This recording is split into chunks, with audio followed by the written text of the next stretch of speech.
हिंदी साहित्य सागर चैनल में आप सबका स्वागत है। मेरा नाम जंगीर सिंह है।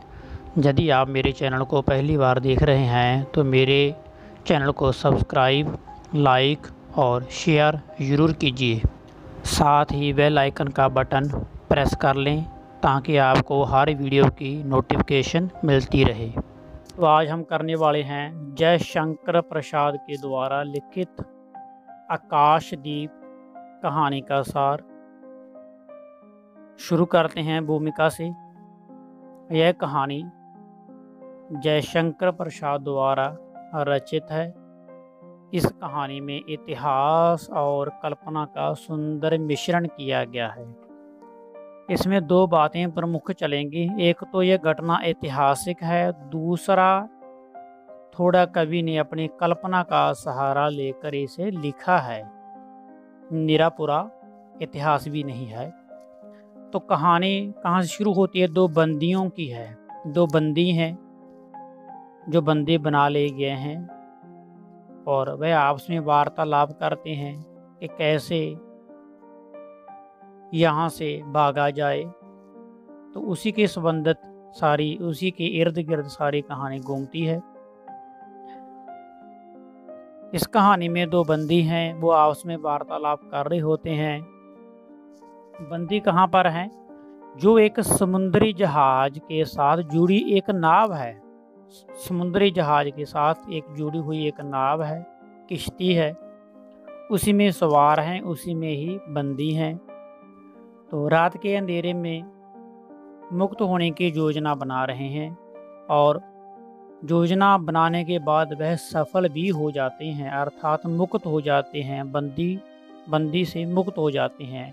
तो आकाशदीप इस कहानी में इसी के बारे में ही बताया गया है। और वो दो कौन कौन से हैं, दो पात्र कौन कौन से हैं? वह प्रमुख हैं बुद्धगुप्त और चंपा। ये दोनों की ही कहानी है। तो शुरू करते हैं यहाँ से हम। अचानक नाव के नायक बुद्धगुप्त ने चंपा से पूछा कि तुमको मुक्त किसने किया? तो नायक चंपा को एक बार फिर बंदी बनाना चाहता था। दोनों आपस में टकराने लगे। जो दोनों बंदी थे दोनों झगड़ा करने लगे, टकराने लगे, युद्ध करने लगे और फैसला हुआ कि द्वंद्व युद्ध होगा।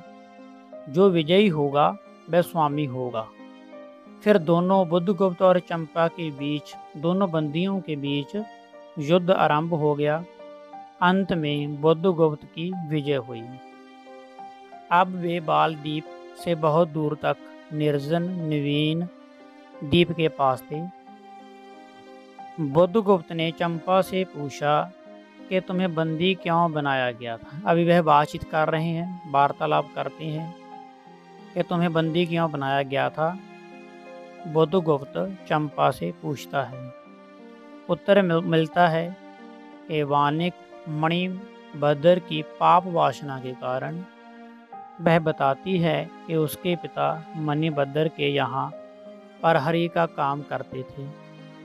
उसकी मां के देहांत के बाद वह अपने पिता के साथ नाव पर ही रहने लगी थी।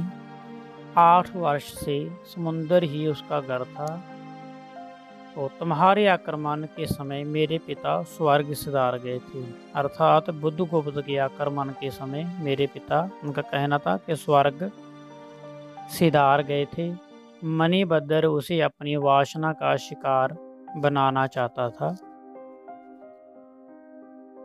नाव जब किनारे में टकराई तो सभी लोग द्वीप पर उतरे। द्वीप के बेनाम होने के कारण, उसका कोई नाम नहीं था, उस द्वीप का कोई नाम नहीं था। द्वीप के बेनाम होने के कारण बुद्धगुप्त ने इस द्वीप का नाम चंपा द्वीप रख दिया। वह एक दूसरे के प्रति आसक्त का अर्थ है यहाँ प्रेम, जब मन का लगाव होना, मन का लगाव हो गया था। 5 वर्ष बाद चंपा नाव में दीपक जला रही होती है। 5 वर्ष बाद की बात है। तो नाव पर दीपक जला रही होती है चंपा। वह बुद्धगुप्त से कहती है कि मुझे मुक्त कर दो, क्योंकि बहुत समय उन्हें इकट्ठे हो गया था रहते हुए। यह बात कहते ही उसे अपना अतीत याद आ जाता है, उसे पुरानी यादें याद आ जाती हैं। उसे याद आता है कि उसकी माँ भी ऐसे दीपक जलाया करती थी और ऊंचा दीपक टांग दिया करती थी। समय बीतने के साथ उस निर्जन द्वीप पर चंपा और बुद्धगुप्त का प्रेम जवां हो रहा था। दोनों एक दूसरे को चाहने लगे थे, दोनों एक दूसरे से प्रेम करने लगे थे। चंपा द्वीप के दूसरे हिस्से में आदिवासियों का समारोह था। चंपा वन देवी की तरह सजी हुई थी, चमकी हुई थी। आज आकाशदीप महाउत्सव आज आकाशदीप महाउत्सव था। बुद्धगुप्त द्वार पर खड़ा था। उसने चंपा को सहारा देकर उतारा। चंपा ने उसे झकझोर कर पूछा, क्या यह सच है कि आज रानी का ब्याह है? और उत्तर में बुद्धगुप्त ने कहा, यदि तुम्हारी इच्छा हो तो यह सच भी हो सकता है चंपा।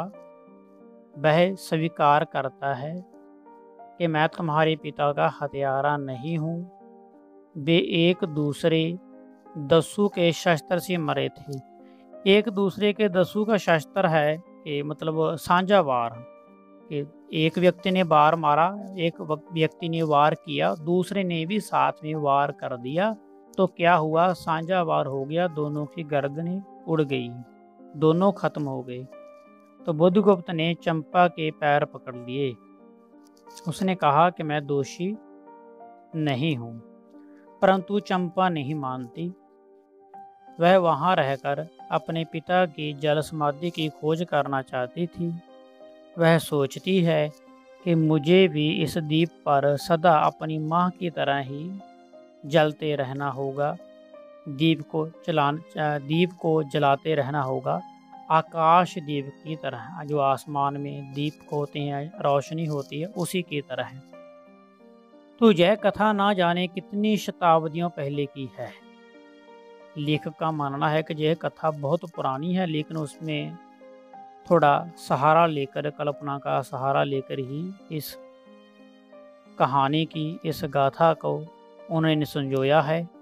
चंपा संपूर्ण जीवन उस दीप स्तंभ में दीपक जलाती रही है, किंतु उसके बाद भी वहाँ के दीप निवासी, जो उस जगह पर लोग रहते थे, वह निवासी उस ममतामयी और स्नेह सेवा की देवी की समाधि के समान पूजा करते हैं। अर्थात चंपा की पूजा आज भी उस द्वीप में की जाती है। उस द्वीप का नाम है चंपा द्वीप। तो यह एक ऐतिहासिक घटना है, पुरातन घटना है, जिसने लेखक ने दो बंदियों के द्वारा उस घटना का जिक्र किया है अपनी कल्पना के साथ। तो आगे है आकाशदीप कहानी में नारी पात्र के त्याग चित्रण, चंपा का चरित्रण है पहले। तो आकाशदीप जो कहानी है एक भाव प्रधान कहानी है। कहानी की नायिका चंपा है। इसकी विशेषता निम्न है। पहला है जो चंपा क्षत्रिय बालिका है। चंपा जाह्नवी तट पर स्थित चंपा नगरी की एक क्षत्रिय वंश से संबंध रखने वाली बालिका है, परंतु बचपन में ही उसकी मां का देहांत हो गया था। वह अपने पिता के साथ नौका पर रहती है, एक नाव पर रहती है। दूसरा है गंभीर युवती। चंपा के स्वभाव में चंचलता बहुत कम दिखाई पड़ती है। वह गंभीर युवती है, कम बोलती है, और पिता के मरने का हादसा उसके मन की चंचलता को खत्म कर देता है। उसी का गम ही उसे छोड़ता नहीं है, उसका दुख उसे छोड़ता नहीं है। तीसरा है विवेकी। चंपा एक बुद्धिमान युवती है। वह अपने विवेक के बल पर जलदस्यु बुद्धगुप्त को भी मुक्त करती है। जब वे दोनों एक नाव पर बंदी थे और उनकी नाव एक बड़े समुद्री जहाज से बंधी हुई थी, तो वह उसे मुक्त होने की प्रेरणा देती है और उसने पहले अपने आप को स्वतंत्र किया है, आज़ाद किया है, मुक्त हुई है। अगला पॉइंट है कोमलता। चंपा एक कोमल हृदय वाली युवती है। जब वे दोनों मुक्त हो जाते हैं, परंतु उसे उसके हालातों ने उसे कठोर कर दिया है। भावुकता है उसके, जो जीवन में भावुकता भी है, उसका जो हृदय है वो भावुक है।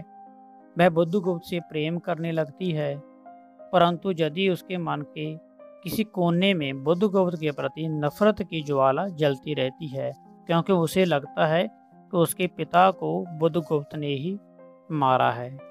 वह फिर भी सौगंध खा लेता है, उनके पैरों को भी पकड़ता है, चंपा के पैरों को पकड़ता है कि उसने उसे नहीं मारा है, लेकिन वह फिर भी मानती नहीं है। आगे है कल्पनाशील। चंपा कल्पनाशील युवती है। वह अपनी स्मृतियों की कल्पना में खो सी जाती है। अपनी स्मृतियों को याद करते ही अपना जीवन व्यतीत करती है। स्पष्टवादी है। चंपा एक स्पष्टवादी युवती भी है। वह बुद्धगुप्त से प्रेम करने लगी है। वह भावुक होकर उसे कहती है कि मैं तुम्हें प्रेम करने लगी भी हूँ, कि मैं तुम्हें प्रेम करती हूँ। साहसी। चंपा साहसी और हिम्मत वाली युवती है। अपनी माता की मृत्यु के बाद अपने पिता के साथ ही रहती है। उसका पिता 7 जलदस्युओं अर्थात जो जल के डाकू थे, उन्हें को मारकर जल समाधि ले लेता है। जल समाधि का अर्थ है कि वह भी खुद मर जाता है। कर्तव्य परायण है। चंपा एक कर्तव्य परायण है लड़की है। वह अपने कर्तव्य को अच्छी तरह से समझती है। वह प्रेम के दीपक से कर्तव्य की शिखा पर चढ़ती है। वह बुद्धगुप्त से प्रेम करती है। वह उसे रानी बनाना चाहता है, लेकिन वह उससे शादी नहीं करती और अपने प्रेम की बलि देकर दुखियों की सेवा में ही अपना जीवन निछावर कर देती है। यह तो था चंपा के चरित्र के बारे में। आगे है आकाशदीप कहानी का उद्देश्य। इसमें लेखक ने क्या कहना चाहा है। साहित्य जगत में कुछ कहानियां अमर होती हैं, प्रत्येक युग में वह ताज़ा ही लगती हैं। यदि भी हम उसे पढ़ते हैं तो ताज़ा लगती हैं, उनका महत्व कभी भी कम नहीं होता। तो ऐसी ही ये कहानी है आकाशदीप। तो प्रसाद जी की इस कहानी का उद्देश्य पाठक को यह संदेश देना है कि कर्तव्य परायण सबसे ऊपर है। उसके सामने व्यक्तिगत स्वार्थों का कोई भी महत्व नहीं है।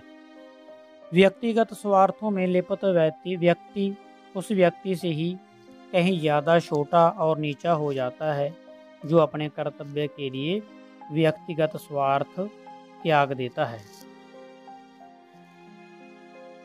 आगे है प्रसाद जी ने चंपा के चरित्र के द्वारा अपने इस उद्देश्य को स्पष्ट करने का प्रयास किया है। चंपा की कर्तव्य परायणता का हमें तब परिचय मिलता है जब वह बुद्धगुप्त के विवाह के प्रस्ताव को यह कहकर ठुकरा देती है कि उसे तो अपने लोगों के बीच रहकर उनकी सेवा करनी है। चाहे वह उसे बहुत ज़्यादा प्रेम करती है, लेकिन वह फिर भी अपने देश के लिए, अपने देश के लोगों के लिए शादी नहीं करती। बुद्धगुप्त मेरे लिए सब भूमि मिट्टी है। उसे कहती है कि बुद्धगुप्त मेरे लिए सब भूमि मिट्टी है, सब जल तरल है, सब पवन शीतल है, कोई विशेष आकांक्षा हृदय में अग्नि के समान प्रज्वलित नहीं, सब मिलाकर मेरे लिए एक शून्य ही है। प्रिय नाविक, ये मेरे प्यारे, तुम स्वदेश लौट जाओ। उन्हें कहती है कि तुम अपने देश चले जाओ सुख भोगने के लिए और मुझे छोड़ दो इन लोगों की सेवा के लिए। तो ऐसी बातों से, इन्हीं बातों से हमें स्पष्ट होता है कि जो चंपा है वह कर्तव्य परायण है। इससे पता चलता है कि चंपा कर्तव्य परायण स्त्री है। जिसने अपने देशवासियों के लिए, अपने देश के लोगों के लिए, अपने देश के लोगों के प्रेम प्यार के लिए अपनी जान तक भी निछावर कर देती है। और आज तक भी चंपादीप को पूजा जाता है, उसकी आराधना की जाती है। तो संयम रखने के लिए बेटा बहुत बहुत धन्यवाद। तो आज का टॉपिक इतना ही था।